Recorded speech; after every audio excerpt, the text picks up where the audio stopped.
Failure has a reputation it doesn't deserve. People talk about it as if it's a stain, a curse, a permanent mark on your record. But failure is not the opposite of success. Failure is the soil success grows from. And yet, most people fear it more than regret, more than stagnation, more than a life unlived. Why? Because failure doesn't just expose what went wrong, it exposes who we think we are. Why failure hurts so deeply. Failure is rarely painful because of the event itself.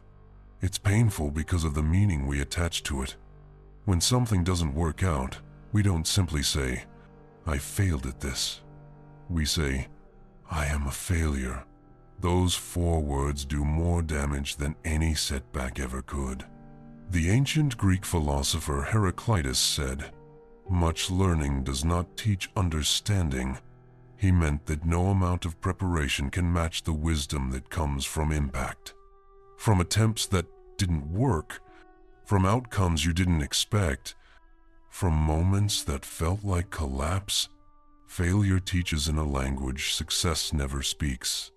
It introduces you to strength you didn't know you were developing. It opens doors to learning you didn't know you needed. It sharpens you in ways comfort never can. So ask yourself, what has failure taught you that success never could? Reflect on it. You may realize that some of your greatest strengths were born from the moments that broke you. The myth of the straight path. We were raised to believe in a linear life. You try, you succeed, you rise. But every great thinker, every philosopher, every innovator, every leader walked a jagged, unpredictable path full of detours and disappointments.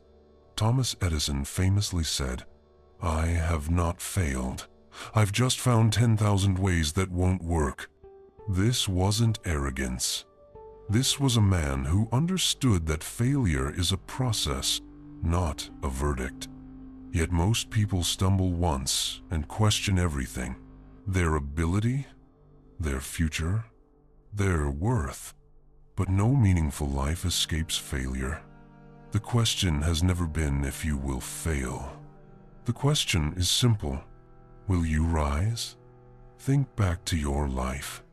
Has anything important ever come without a challenge? Without setbacks? Without moments of doubt? Chances are, the things you value most today were built on the back of moments you once considered failures. Failure is the mirror that tells the truth. Success can hide your weaknesses. Failure reveals them. That's why failure is not your enemy. It is your most honest teacher. Confucius wrote, "Our greatest glory is not in never falling, but in rising every time we fall." Failure is the mirror that strips away illusions. It shows you your blind spots, your patterns, your habits, your fears. But it also shows you your resilience, your determination, your capacity to adapt and continue. And that awareness is the birthplace of mastery. So speak this quietly to yourself: I rise again, not because you never fall, but because falling is part of becoming. If you're ready to stop fearing failure and start learning from it, say this out loud or comment it below. Failure is shaping me, not stopping me. This single belief can change the direction of your entire life. Many people remain crushed by failure because they tied their identity to their achievements. They think, I didn't succeed, so I'm worthless. I failed at this, so everything I do must be doomed. I'm not capable enough.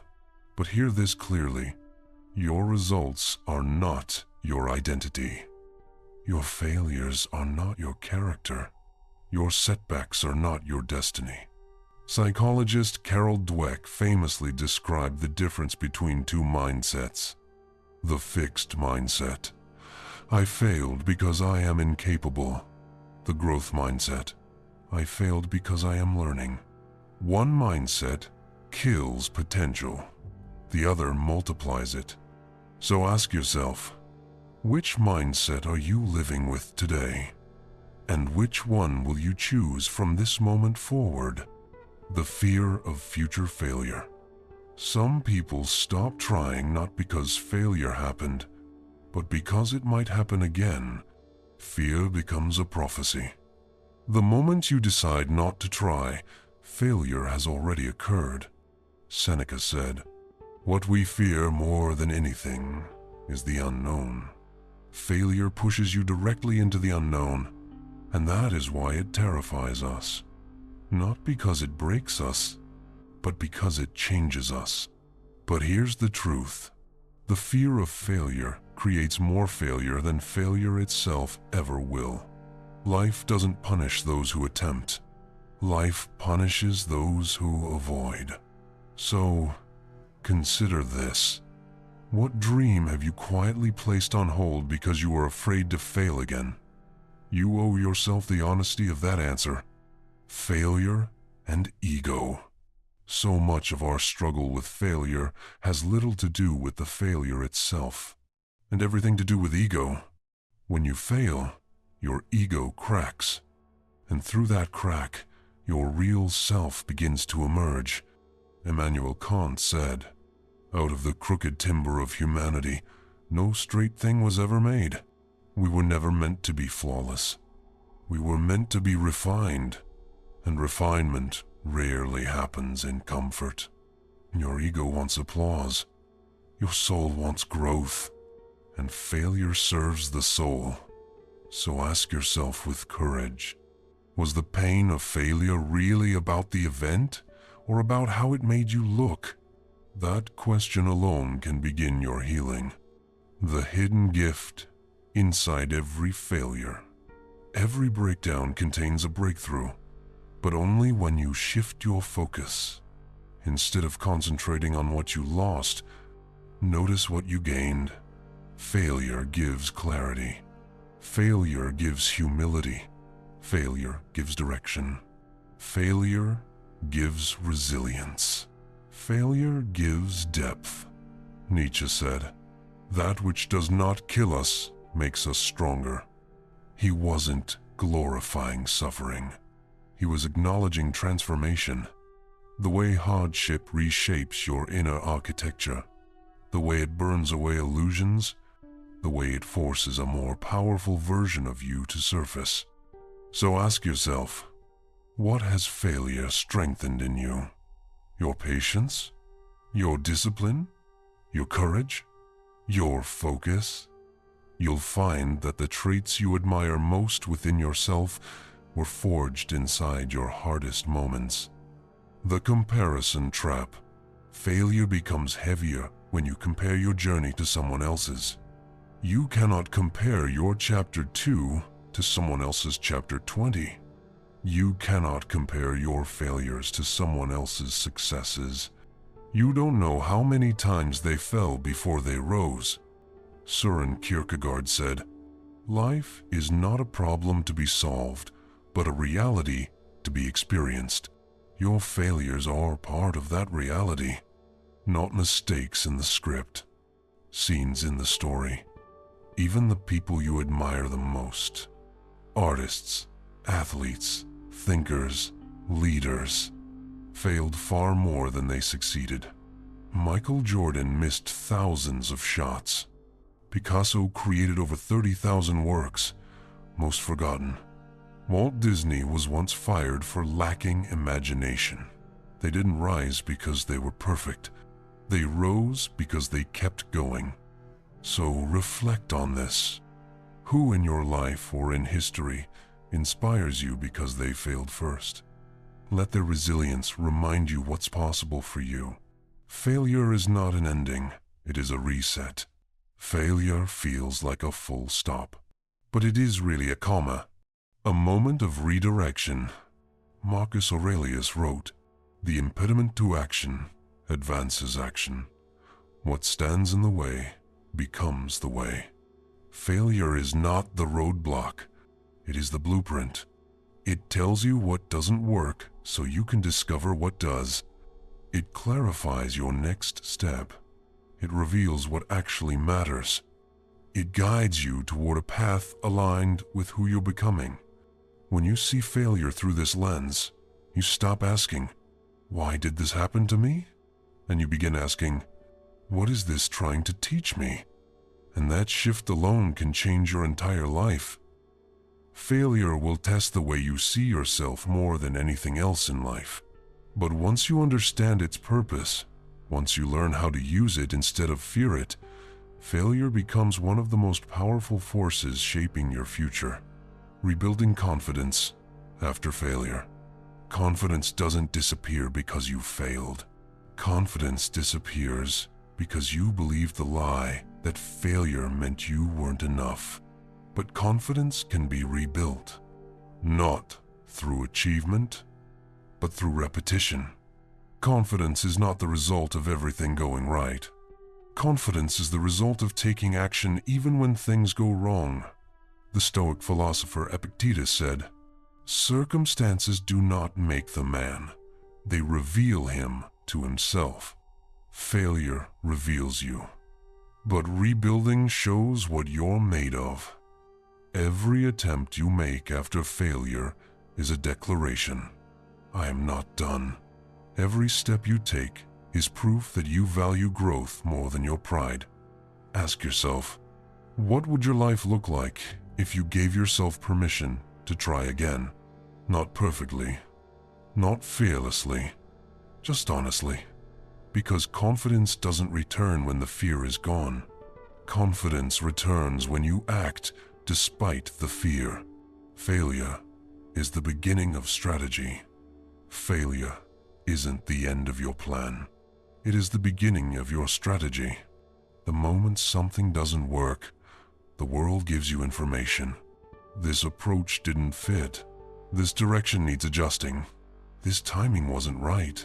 This version of you wasn't ready. Failure gives feedback. Feedback gives clarity. Clarity gives direction. And direction gives power.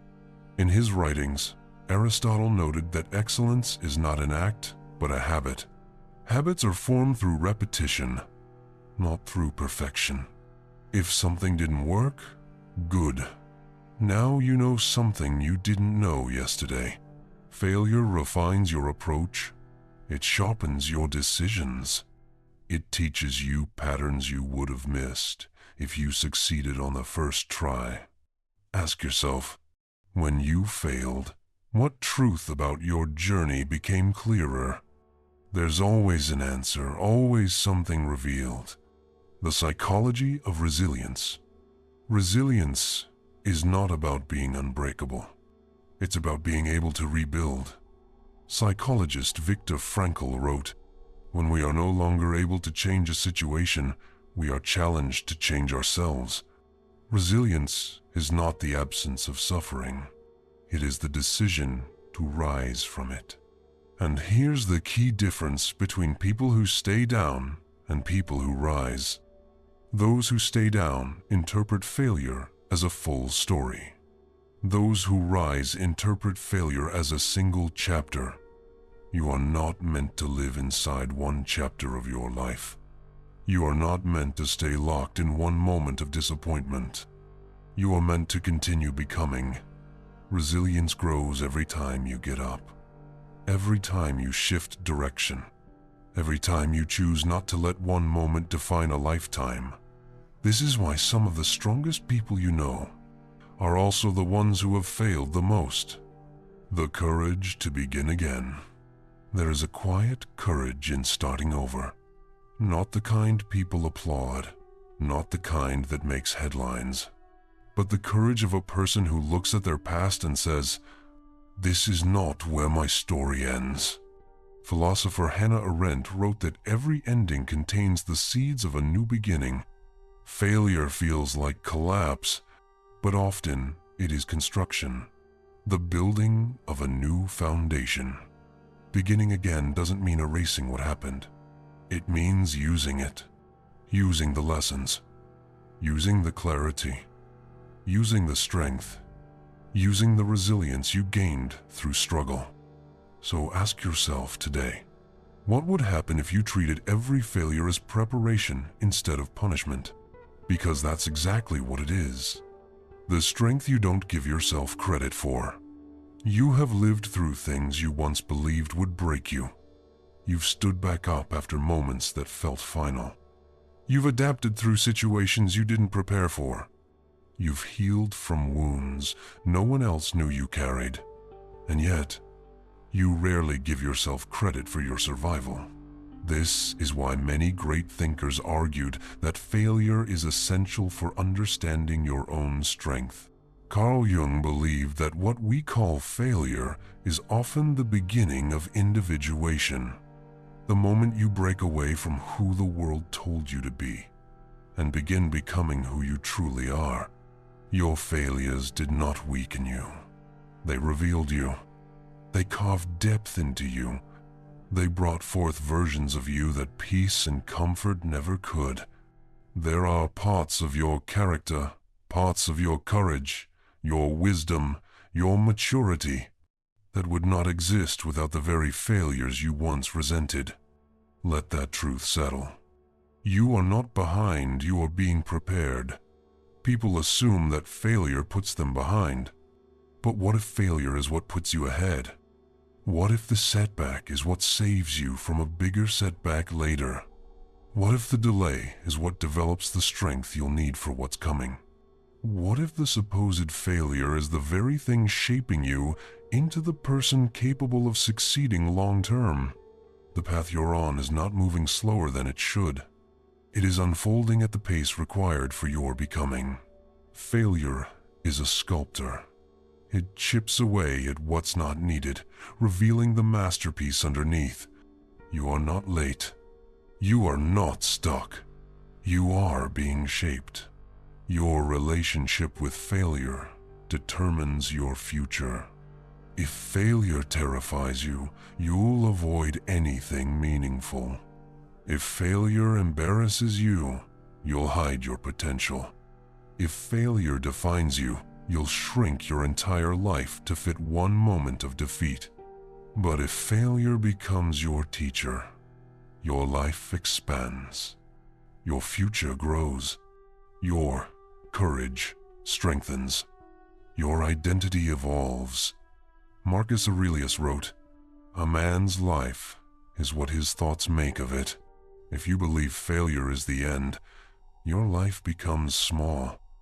If you believe failure is the beginning, your life becomes limitless. Because failure is not your enemy. Failure is your initiation. The moment you decide to try again. Trying again doesn't mean forgetting the pain. It means carrying the lesson forward. It means walking back into the arena with more clarity, more wisdom, and more strength than before. Trying again is not starting from zero. It is starting from experience. You are wiser now. You are stronger now. You are more aware now. You understand more about yourself and the path ahead. The next attempt is not the same as the last attempt. Because you are not the same. This is the quiet truth few realize. You are most powerful right after you fail. Because that's when you are fully awake, fully aware, fully honest with yourself. That is where transformation begins. You cannot control whether you fail. You can only control one thing: what you decide to do next. You can allow failure to become a wall, or you can turn it into a doorway. You can let it shut you down, or you can let it sharpen your purpose. Your life will not rise until you do. Your future will not expand until you let go of the fear of falling again. Your next chapter will not begin until you decide you're worthy of trying once more. Failure is not the end. It is the invitation. If you're ready to accept that invitation, comment this and claim it. I rise stronger every time I fall. Let that be the mindset that carries you forward. You will fail, and you will rise. Both are necessary. Both are sacred. Both are shaping you into someone you have not yet fully met. Do not fear failure. Do not run from it. Do not hide from it. Let it teach you. Let it shape you. Let it elevate you. Because your greatest victories will grow from the very ground where your failures once buried you. And one day, you will look back and realize, failure didn't break you. It built you.